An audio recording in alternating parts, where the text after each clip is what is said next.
Hello students, welcome to Telugu officers channel. ఇవాళ మనం July 31వ తేదీకి సంబంధించిన కరెంట్ అఫైర్స్ చూద్దాం. ఇవాళ మన ఫస్ట్ ఆర్టికల్ చూడండి. కేరళలో ఉన్నటువంటి వైనాడ్ జిల్లా ఏదైతే ఉందో ఈ వైనాడ్ జిల్లాలో సడన్గా కొండ చర్యలు విరిగిపడటం, దాంతో ఫ్లాష్ ఫ్లడ్స్ రావటం, వందల మంది బురదలో కూరుకుపోయారు. దాదాపు ఇప్పటికైతే 150 మందికి పైగా చనిపోయారు, 180 మందికి పైగా గల్లంతయ్యారు. మరి ఈ నేపథ్యంలో రీజన్స్ ఏంటి? ఇంత సడన్గా అక్కడ ల్యాండ్ స్లైడ్స్ సంభవించటం, వరదలు రావటం, వీటికి కారణం ఏంటి అంటే మెయిన్గా క్లైమేట్ చేంజ్ అన్నటువంటిది. క్లైమేట్ చేంజ్ వల్ల అరేబియన్ సముద్రంలో సీ సర్ఫేస్ టెంపరేచర్స్ అన్నటువంటివి పెరిగాయి. అంటే సముద్ర ఉపరితల ఉష్ణోగ్రతలు అన్నటువంటివి పెరిగాయి. ఉపరితల ఉష్ణోగ్రతలు పెరిగితే ఏమవుతుంది? అక్కడ ఒక లో ప్రెషర్ జోన్ అన్నటువంటిది ఏర్పడుతుంది. లో ప్రెషర్ జోన్ రావటం వల్ల ఏమవుతుంది? ఎక్కువ మేఘాలు ఏర్పడతాయి. ఎక్కువ మేఘాలు ఏర్పడటం వల్ల వర్షం ఎక్కువగా పడుతుంది. ఆ వర్షం ఎక్కువగా పడటం వల్ల ఇలా నేల అన్నటువంటిది లూజ్గా అయిపోయి ఎక్కువ వాటర్ రాగానే ఆ ల్యాండ్ స్లైడ్స్ అన్నటువంటివి, వరదలు అన్నటువంటివి సంభవించే ప్రమాదం మరింతగా పెరిగింది. దీంతో పాటు రెండవ రీజన్ వచ్చేసరికి ఫారెస్ట్స్ అన్నటువంటివి కొట్టివేయటం. ఫారెస్ట్లు కొట్టివేయటంతో ఆ ల్యాండ్ అన్నటువంటిది చాలా ఫ్రెజైల్గా మారిపోయింది. పైగా అది వెస్టర్న్ ఘాట్స్ ఏరియా. వెస్టర్న్ ఘాట్సే చాలా ఫ్రెజైల్, ఆల్మోస్ట్ 36% చాలా సున్నితమైనటువంటిది అన్నట్టుగా ఆల్రెడీ మనకి చాలా రిపోర్ట్లు చెప్తూ ఉన్నాయి. మరి అదొక రీజన్. అలాగే ఇల్లీగల్గా అక్కడ మైనింగ్ లాంటివి చేపట్టడం, లీగల్గా కూడా మైనింగ్ చేపట్టడం చాలా సున్నితమైనటువంటి ప్రదేశాల్లో కరెక్ట్ కాదు.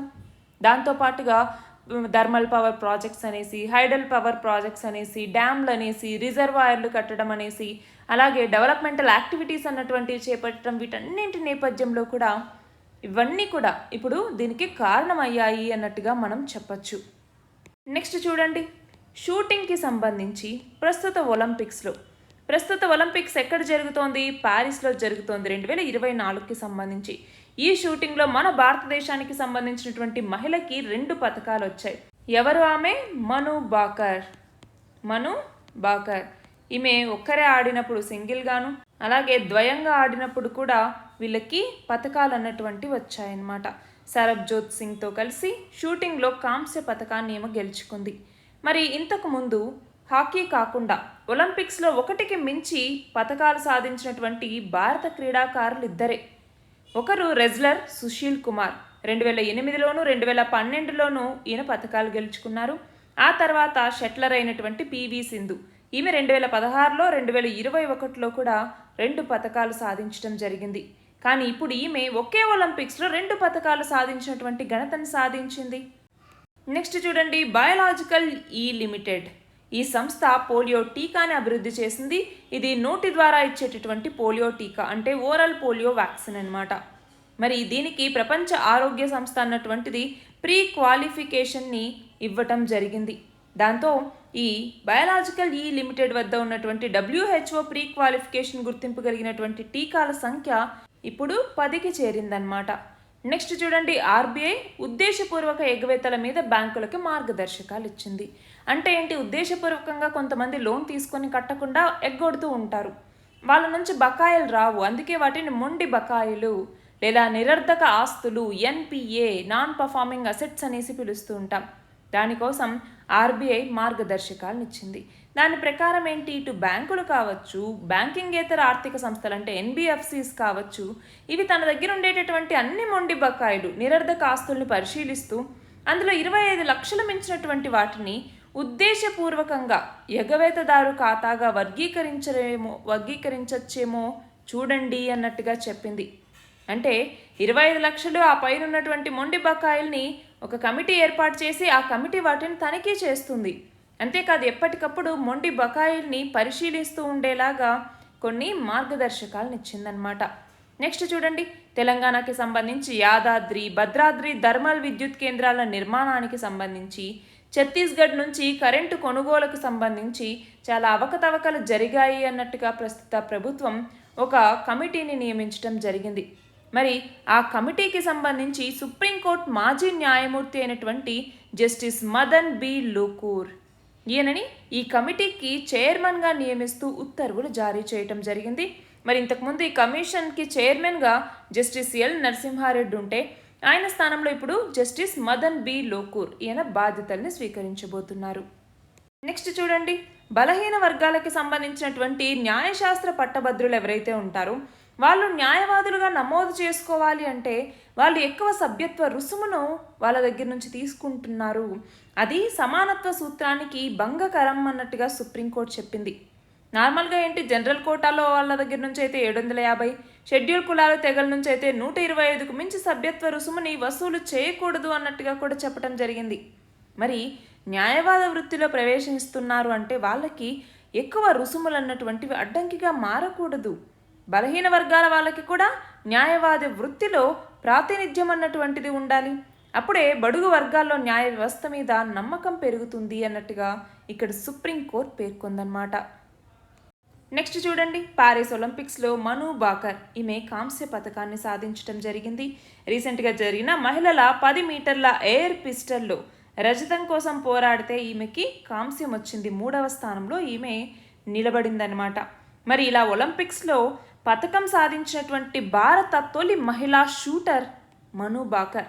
మొత్తంగా 5వ భారత షూటర్ అనమాట. మిగతా 4 కూడా పురుషులే ఉన్నారు. ఈమె మొదటి మహిళా షూటర్. నెక్స్ట్ చూడండి, రిజర్వ్ బ్యాంక్ ఆఫ్ ఇండియా 2023-24 ఆర్థిక సంవత్సరానికి కరెన్సీ అండ్ ఫినాన్స్ మీద ఒక రిపోర్ట్ను విడుదల చేసింది. మరి దీని ప్రకారం మన దేశంలో డిజిటల్ ఆర్థిక వ్యవస్థ అంటే డిజిటల్ ఎకానమీ 2026కు వచ్చేసరికి మన జీడిపిలో 1/5వ వంతుకు చేరుకుంటుంది. ప్రస్తుతం జీడిపిలో 10వ వంతు ఉంది, 5వ వంతుకు చేరుకుంటుంది అనేసి అంచనా. అయితే 2023లో మన దేశంలో ఇంటర్నెట్ వ్యాప్తి అన్నటువంటిది 55%గా ఉన్న గత 3 ఏళ్లలో 19.9 కోట్ల మంది వినియోగదారులు పెరిగారు. పశ్చిమ గోదావరి జిల్లా నరసాపురం మండలం రుస్తుంబాద్లో ఉన్నటువంటి లేస్ పార్క్కి భౌగోళిక గుర్తింపు జాగ్రఫికల్ ఐడెంటిఫికేషన్ ట్యాగ్ అన్నటువంటిది వచ్చిందనమాట. మరి దుస్తుల డిజైన్లకి సంబంధించి ఈ లేస్ అల్లికల్ని ఉపయోగిస్తుంటారు. దానికోసం ప్రభుత్వ సహకారంతో 2000వ సంవత్సరంలో ఈ లేస్ పార్క్ను నెలకొల్పారు. నెక్స్ట్ చూడండి, టోక్యోలో ఉన్నటువంటి ఫ్రీడమ్ ప్లాజాలో గాంధీజీ విగ్రహాన్ని ఏర్పాటు చేయడం జరిగింది. దాన్ని మన విదేశీ వ్యవహారాల శాఖ మంత్రి అయినటువంటి ఎస్ జయశంకర్ ఈయన ఆవిష్కరించారు. మరి క్వాడ్ సమావేశాల్లో భారత్ తరపున పాల్గొనేందుకు ఈయన జపాన్ రాజధాని అయినటువంటి టోక్యోకి వెళ్ళారనమాట. నెక్స్ట్ చూడండి, ఇక్కడ నల్ల ఆక్సిజన్, డార్క్ ఆక్సిజన్ గురించి. డార్క్ ఆక్సిజన్ అంటే ఏంటి? ఇప్పుడు మనకి పసిఫిక్ మహాసముద్రం ఉంది. అందులో క్లేరియన్ క్లిపర్టన్ జోన్ అన్నటువంటిది అంటే దాదాపు 45 లక్షల కిలోమీటర్ల విస్తీర్ణంలో ఉంది. ఇక్కడ పిక్చర్లో కనపడినట్టుగా బొగ్గు లాంటి నల్ల ఖనిజరాళ్ళు ఉంటాయి. వాటిని పాలీమెటాలిక్ మాడ్యూల్స్ లేదా పాలీమెటాలిక్ ముద్దలు అనేసి అంటూ ఉంటాం. సాధారణంగా వాటిలో వివిధ రకాల మెటల్స్ ఉంటాయి. మ్యాంగనీస్, ఐరన్ ఇలాంటివన్నీ ఉంటాయి. కోబాల్ట్, నికెల్, లిథియం ఇలాంటివన్నీ. ఇవి మాత్రమే కాదు, సెరియం అనేది మనకి ఎలక్ట్రానిక్ పరికరాలు, లో కార్బన్ పరిజ్ఞానాలు వీటికి వాడుతూ ఉంటాం అన్నమాట. ఇలాంటివన్నీ ఉంటాయి. కానీ వీటిలో అంటే ఆక్సిజన్ను సృష్టించే సామర్థ్యం ఈ ఖనిజాలకు ఉంది అన్నట్టుగా గుర్తించారు. అంటే సముద్రం లోపల ఎక్కడో అడుగున అసలు ఎండే తగలనటువంటి చోట్లో చీకట్లో కిరణజన్య సంయోగ క్రియ అన్నటువంటిది అక్కడ జరగదు. ఆక్సిజన్ తయారవటం అంటే ఇక్కడ ఏంటి, కిరణజన్య సంయోగ క్రియ జరగదు, ప్రాణులతో పని లేదు, కానీ ఆక్సిజన్ తయారవుతుంది. ఎందుకంటే ఇక్కడ మనం గమనించాలి, ఒక పక్క ఆక్సిజన్ని మనం పీల్చుకుంటూ బతికే జీవులు పుట్టాలి అంటే భూమి మీద ఆక్సిజన్ ఉండాలి. కానీ ఇక్కడేంటి, మినరల్స్ ద్వారానే ఆక్సిజన్ అన్నటువంటిది ఉత్పత్తి అవుతోంది. మరి ఇప్పుడు మనకి అసలు ఈ కిరణజన్య సంయోగ క్రియ అన్నటువంటిది పరిణామం చెందడానికి ముందే ఆక్సిజన్ని తీసుకునే ప్రాణి ఉండొచ్చు అన్నటువంటి భావనకి ఇది ఇప్పుడు ప్రాణం పోస్తోంది. మరి ఇది మన గ్రహం మీద సాధ్యమైతే ఇతర గ్రహాల్లో కూడా జీవం ఉండొచ్చు. అంటే ఇక్కడ మనం గమనించాలి, ఈ డార్క్ ఆక్సిజన్కి సంబంధించినటువంటి రాళ్ళను ఎప్పుడో గుర్తించిన 2013లోనే. అక్కడ ఒకవేళ ఆ లోపల గనక ప్రాణులు నివసిస్తే అవి ఎంత ఆక్సిజన్ని తీసుకుంటాయి అన్నటువంటి దాని మీద ఇప్పటికీ పరిశోధన అన్నటువంటిది పూర్తవ్వలేదు. అంతేకాదు ఏ లోతుల్లో ఎంతవరకు ఆక్సిజన్ మోతాదులు తగ్గుతున్నాయన్నట్టుగా తెలుసుకోవటానికి సముద్రంలో దాదాపు 4000 మీటర్ల లోతుకి వివిధ రకాల ల్యాండర్లను ప్రయోగించి సముద్రం ఉపరితలం నేల నుంచి సముద్రం అడుగు భాగానికి ఆక్సిజన్ అన్నటువంటిది చేరుకుంటోంది అన్నట్టుగా భావిస్తున్నారు.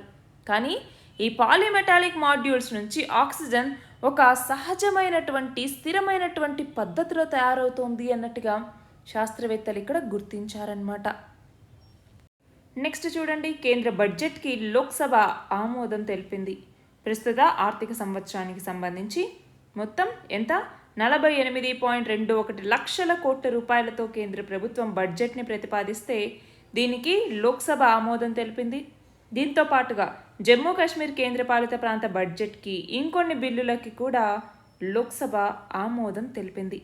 మరి ద్రవ్య లోటును ప్రస్తుతం ఈ జీడిపిలోకి వచ్చేసరికి మొత్తం ఎంతకి తగ్గించారు? 4.9% తగ్గించాలనేసి లక్ష్యం. అంతేకాదు వచ్చే ఆర్థిక సంవత్సరంలో దీన్ని 4.5% తగ్గించబోతున్నామన్నట్టుగా లక్ష్యంగా పెట్టుకున్నాం మనం. నెక్స్ట్ చూడండి, జపాన్కి సంబంధించినటువంటి సాడో గోల్డ్ మైన్ అన్నటువంటిది యునెస్కో స్టేటస్ని పొందింది.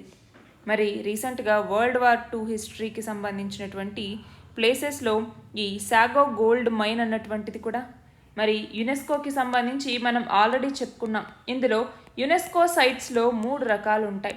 ఒకటి న్యాచురల్ హెరిటేజ్ సైట్స్ అనేసి, రెండవది వచ్చేసరికి కల్చరల్ హెరిటేజ్ సైట్స్ అనేసి, మూడవది వచ్చేసరికి మిక్స్డ్ హెరిటేజ్ సైట్స్ అనేసి. అందులో కల్చరల్ హెరిటేజ్ సైట్ కింద సాగో గోల్డ్ మైన్ అన్నటువంటిది కూడా యునెస్కో స్టేటస్ని పొందింది. మరి మన భారతదేశంలో యునెస్కో కల్చరల్ హెరిటేజ్గా రీసెంట్గా ఒకటి గుర్తింపు పొందింది. మరి ఆ సైట్ ఏంటి అన్నటువంటిది మీరు కమెంట్ సెక్షన్లో చెప్పండి. నెక్స్ట్ చూడండి, భారతీయ రిజర్వ్ బ్యాంక్ RBI రీసెంట్గా వార్షిక నివేదికను విడుదల చేసింది. దాని ప్రకారం 2024 మార్చి నాటికి బ్యాంకుల్లో అన్క్లెయిమ్డ్ డిపాజిట్ల విలువ ఎంత మొత్తానికి చేరింది? అన్క్లెయిమ్డ్ డిపాజిట్స్ అంటే ఏంటి? ఖాతాదారులు ఎవరు క్లెయిమ్ చేయకుండా మిగిలిపోయినటువంటి మొత్తాలు ఏవైతే ఉంటాయో వాటిని అన్క్లెయిమ్డ్ డిపాజిట్స్ అంటాం.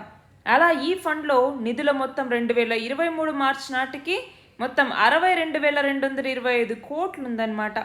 మరి ఇప్పుడు అన్క్లెయిమ్డ్ డిపాజిట్స్ 2024 మార్చి నాటికి ఎంత ఉంది అంటే 78,213 కోట్లు ఉన్నాయి.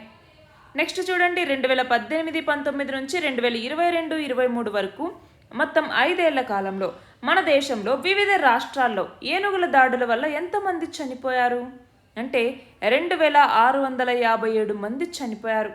అయితే ఈ హ్యూమన్ యానిమల్ కాన్ఫ్లిక్ట్ ఏదైతే ఉంటుందో, ఇక్కడైతే హ్యూమన్ ఎలిఫెంట్ కాన్ఫ్లిక్ట్ ఏదైతే ఉంటుందో దీని నివారణ కోసం ఇప్పటిదాకా మొత్తం 14 రాష్ట్రాల్లో 33 ఎలిఫెంట్ రిజర్వ్స్ని కూడా ఏర్పాటు చేశారు. నెక్స్ట్ చూడండి, భారతదేశపు మొట్టమొదటి ఆస్ట్రో టూరిజం ప్రచార కార్యక్రమం అయినటువంటి నక్షత్ర సభ, దీన్ని ఇటీవల ఏ రాష్ట్ర ప్రభుత్వం ప్రారంభించింది అంటే ఉత్తరాఖండ్. 2024 మార్చి నాటికి భారతీయ రిజర్వ్ బ్యాంక్ బ్యాలెన్స్ షీట్ ఎంత మొత్తానికి చేరింది అంటే 70.47 లక్షల కోట్లకు చేరింది. ఇవి ఇవాల్టి ఇంపార్టెంట్ ఆర్టికల్స్. PDF లింక్ డిస్క్రిప్షన్లో ఉంది, మీరు అందులో చూడొచ్చు.